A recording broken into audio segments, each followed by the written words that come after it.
Welcome back to our show. I'm Beth Genly, your host for this segment, and I'm very pleased that we have brought in Tess Daniel, who's created a new self-actualization system for women called the Brilliance Game.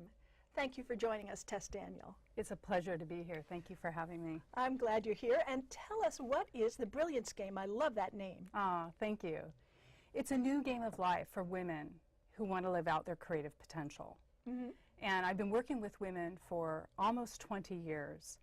And I've discovered that many of my clients who have come to me, they resonate with the Dalai Lama quote, "The world will be saved by the Western woman." In fact, they've told me that the first time they heard the quote, and I've heard this many times, that they've got goosebumps. And with as much as they want to do something to make a creative contribution to the world, they feel frustrated. And I've discovered that the primary things that have been getting in their way is they don't have the structure, the self-discipline, and the boundaries that they need to succeed. And so the Brilliance Game is a fun, structured approach where it's modeled on a brilliant cut diamond, so it gives them the structure of cutting and polishing all your brilliant facets. And as you do that, you actualize your full potential. And it begins with your everyday life, and it builds slowly at your own pace, and it gives all the structure in the community that they've been missing. So it's really exciting as I've been launching this and working with more and more women and seeing how well they are able to stay focused once they get that structure in place that they need. So why is it a game? Thanks for asking about that, because a lot of people think that the Brilliance Game is a board game, or maybe it's a video game, but it's neither of those things. Your life itself is your playing field. And one of the liberating principles of the Brilliance Game is we act as if life is structured as a multiplicity of games. So what is a game? Toastmasters is a game. Being a mom, you're playing the role of mom, is a game. And it might even be helpful to look at a life game playing card, because in the first course of the Brilliance Game, I teach my players how to create life game playing cards where they get to decide what games they want to play and how they want to play them, and then limit it. So part of being creative and part of having structure is to limit yourself. So we can't do 1,000 things all at once, but we can do 16, maybe 10. And so, for example, there's a game in here that I would love to show you. It's called I Love My Sons Always. And I decide, how do I want to show up and play mom for my grown sons? And it's very different than how I showed up and played mom when they were much younger.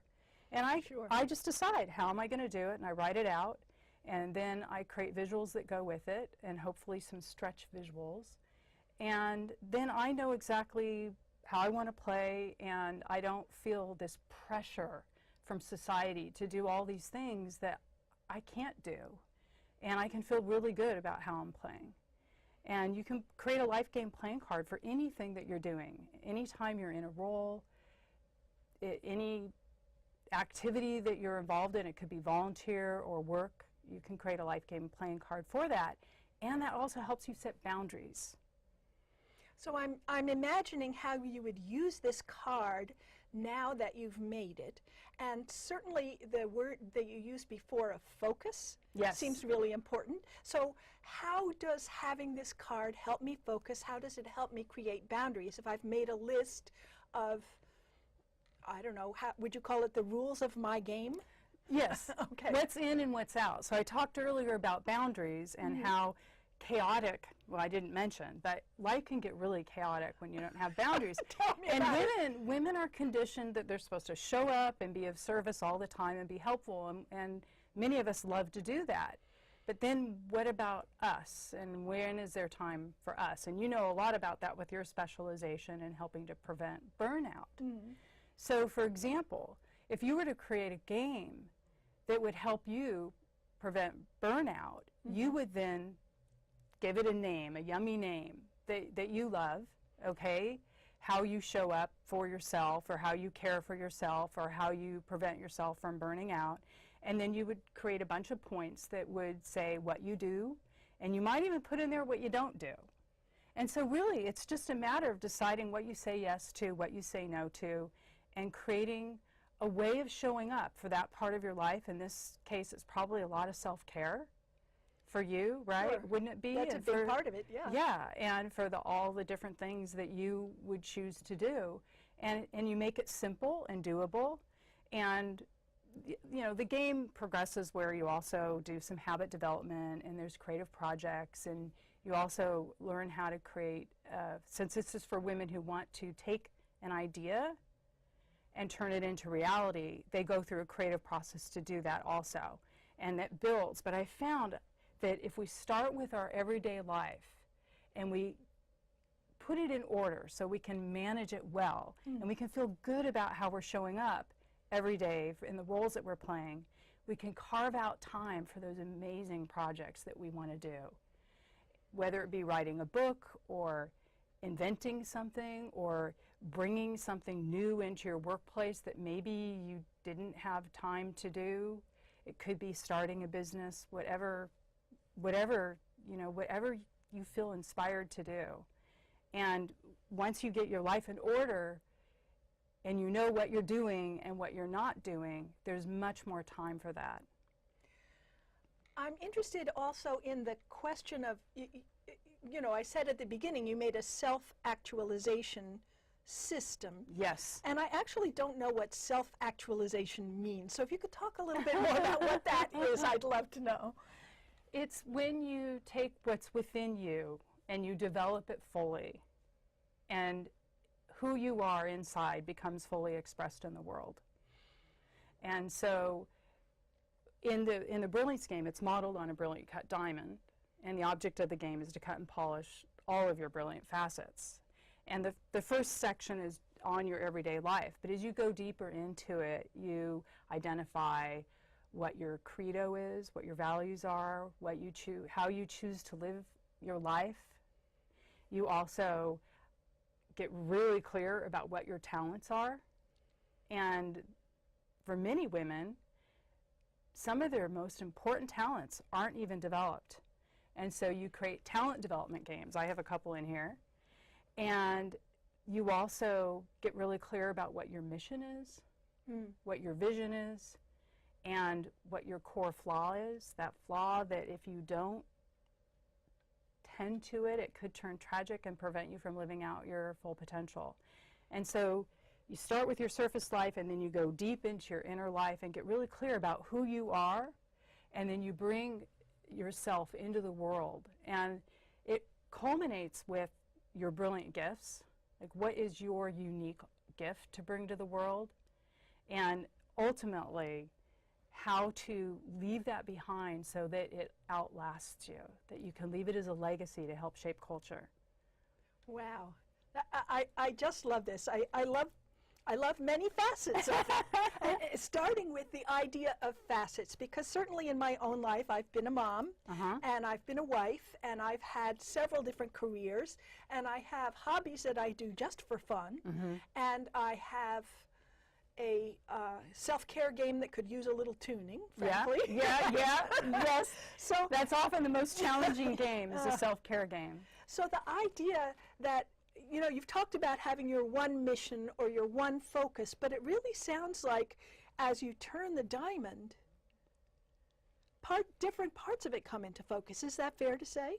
Oh, yeah. Yes, absolutely. Because we wear many hats, or we play many roles, we play different games, and different parts of ourselves show up during different, as mom, that's different than when you were a nurse, for example. Similar, Sure. There's a lot of nurturing and a lot of care in there, but it's different. And so the idea is for you to know yourself so well, and you will by the time you get through the 4 levels of the Brilliance game. You know yourself so well, and you value who you are. You invest in who you are, and you protect who you are with really good boundaries, and you create something that is uniquely yours to offer the world. And nobody else, it won't be like what anybody else would create, because you're using all of your facets. So we have just a few more minutes here. Before we get to our very last question, I wanted to ask you a little bit about the community piece. Yes. How does that work within this structure you've built? It starts out with some private Facebook groups. As soon as you start playing the Brilliance game, you're invited to join the Clutter Clearing Club. Because clutter is a huge problem, and as you get to be really clear about what games you're playing and what games you're not playing, you can get rid of a lot of your stuff. And it's just an ongoing practice of clearing your clutter. And then there's also a Brilliance Game players group where we show up and we share our homework and we ask each other for resources and we support each other. There's a lot of challenging and supporting and coaching each other within the Brilliance Game. And I'm also really curious to see what Brilliance Game players ask for in terms of community, because I am really open to creating what we discover we need. So what results have you seen, just briefly, for the people you've worked with so far? The biggest results that I am hearing about are related to money. That I have players who create money games and suddenly clients are coming out of the woodwork. And a lot of it is once you get really clear about what you're focusing on and what you have to offer, it makes it much easier to attract the money you need. We also play with the idea that money exists or was created for games, for playing games. So if life is structured as a multiplicity of games, then money is for playing games. And that money exists to support us in our brilliant lives, and so we will create the money we need and attract the money we need, and so that we can play the games we're choosing to play, because frankly they cost money. Everything does. Your house does, your car does, your clothing, your health care, and so if money, why not? So we have this attitude that of course the resources are available to us, and we'll be creative in finding ways and creating ways to bring that in. So that's been big. I've also seen health transformations happen because just writing down what you need to do to take care of yourself, and then you read it. You look at it and you read it, and it's like, okay, I need to develop some new habits, and I need to say no to certain foods and yes to more exercise, and I'm going to find something that I love to do, not something I hate to do. This is awesome. This is really beautiful, and I bet people hearing about this are going to be curious about finding more information. So where is there more information available? You can go to my website, www.brilliancegame.com. Brilliancegame.com. That's wonderful. All right. Yeah. Thank you so much for joining us today. It was so much fun. It was fun. And thank you for joining us. We are really glad you joined us this evening to hear about Tess Daniel and the Brilliance Game, and I hope you'll come back and join us again. Hello, welcome to TV Toastmasters, where the spotlight is on you. We are a unique Toastmasters club. Our members have opportunities to learn on-camera skills like addressing a camera versus a live audience, using a teleprompter, interviewing, and hosting a show. We also learn production skills in the control room, like producing, audio control, running the cameras, working with sets, and sometimes the most challenging task, managing the talent. If this sounds fun and exciting to you, please check out our web address, come visit our website, and consider joining TV Toastmasters.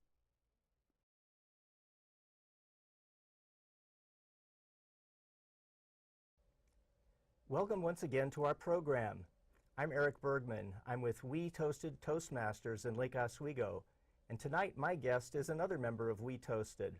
Her name is Michelle Gallardo, and she is a personal insurance rep with the Partners Group. She's also going to tell us about her work that she does with the Junior League of Portland in its important work to stop human trafficking. So welcome, Michelle. Thank you, Erik. Michelle, you have a career in the insurance industry. Tell us what you do and what services you offer, first of all. Sure. So I'm a personal insurance advisor, and I mainly focus on personal lines coverage. That'd be your homeowner's insurance, your automobile coverage. boat owners, all that. But the main service that I provide is education to my clients. I really like to sit down and go over their insurance portfolio and make sure that there's no gaps in their coverage and really make sure that they understand their insurance needs, and that's what I enjoy the most. Now, you've built a career in insurance, and it seems that you love the service element of that job, but you found that you wanted to serve in another way as well, pay back the community, and so you wanted to express that in a volunteer role. How did you come about finding the Junior League and getting involved with that organization? So in high school and college, I volunteered. I volunteered for the SMART organization, among others. And then when I was building my career, I found I didn't have as much time and I didn't have time to seek out opportunities. So I shared that with a friend, and she said, I just joined the Junior League. You should come to an open house and learn more about the organization. So I did, and it seemed like a really good fit for me, so I joined. What is the mission of the League, and what is it trying to accomplish? Sure. The Junior League of Portland is an organization of women dedicated to promoting volunteerism, developing the leadership of women, and improving communities through effective action and leadership of trained volunteers. And our main focus really is to end the cycle of violence against women and children. That's so important these days, and that's a great educational and charitable organization to be involved with. And I understand there are a lot of volunteer opportunities and activities that the League puts on, including one called a Leadership Summit, Rose City Leadership Summit. What's going on with that event? Yeah, the Rose City Leadership Summit is an all-day leadership and professional development conference in the Portland community. The Leadership Summit's going to focus on finding the leader within you and inspiring change in your community. So the summit's really going to challenge the participants to go out and make change happen and lead by example. We're really excited about this. It's one of our main fundraising goals, and 100% of the proceeds go directly back into the community. All right. Now, you are the chair of the Stop Human Trafficking Committee, and this to define our terms, human trafficking is the forcing of women, especially very young women, against their will into the sex trades, into prostitution. Now, how big of a problem is this in Portland? I don't think of this as a town where that's a big issue, but is it? It's a serious issue in Portland. A lot of people aren't aware of it, and I wasn't either until I joined the League. And you think maybe the movie Taken, where you fly to another country and you're kidnapped and sold into the sex trade. But really it happens in our community, and there's some leading problems. I-5 and I-84, the proximity of those freeways to Canada and Mexico, the two rivers, the airport. We have a large amount of strip clubs and massage parlors. There's a large homeless youth population that can fall victim to this. So there's really a lot of ingredients going into why it's such a problem in the Portland community. Now, what is the Junior League doing to take action to help turn this around and free these women from being victimized? So a couple years ago, the Stop Human Trafficking Committee did a documentary called Waiting for the Light. It's about 24 minutes long, and it really helps raise awareness. Like you mentioned, a lot of people aren't familiar with the problem in Portland, so this documentary, it has victim stories, it has police officers, it has district attorneys and prosecutors, and it really brings to light the problem, and the video is free for the community. It can be viewed on the Junior League website. And so that was one thing that the committee did just to raise awareness. So that's part of the educational aspect of the group's role. And is it working with businesses and other community members to spread the word and to inform them as well? Yeah, so there's going to be a luncheon that's going to be provided this year to where we really want to get businesses involved and bring them in so that they can learn about the problem. And what we found is a lot of the phone calls for prostitution's coming in during work hours and coming from the workplace. So this way we can pair with businesses so that they understand the problem as well as can help make change. We are also running a delegates drive where businesses can provide a hamper where unused undergarments can be collected, because one of the first things when somebody's rescued from human trafficking is their undergarments are taken for evidence. So there's a big need for unused bras and panties, as well as gift cards for like a Subway, McDonald's, or Target, and toiletries. So we do a great job of collecting those items and then working with organizations that deal directly with victims of sex trafficking and distribute the items where the need is in our community. So there's an educational component and a working with business component, and finally providing some direct support and supplies to the women who are being freed from this terrible life. As I understand, even very young girls, as young as 11 years old, have been brought in, have been lured into the sex trade, and you've heard some of their stories.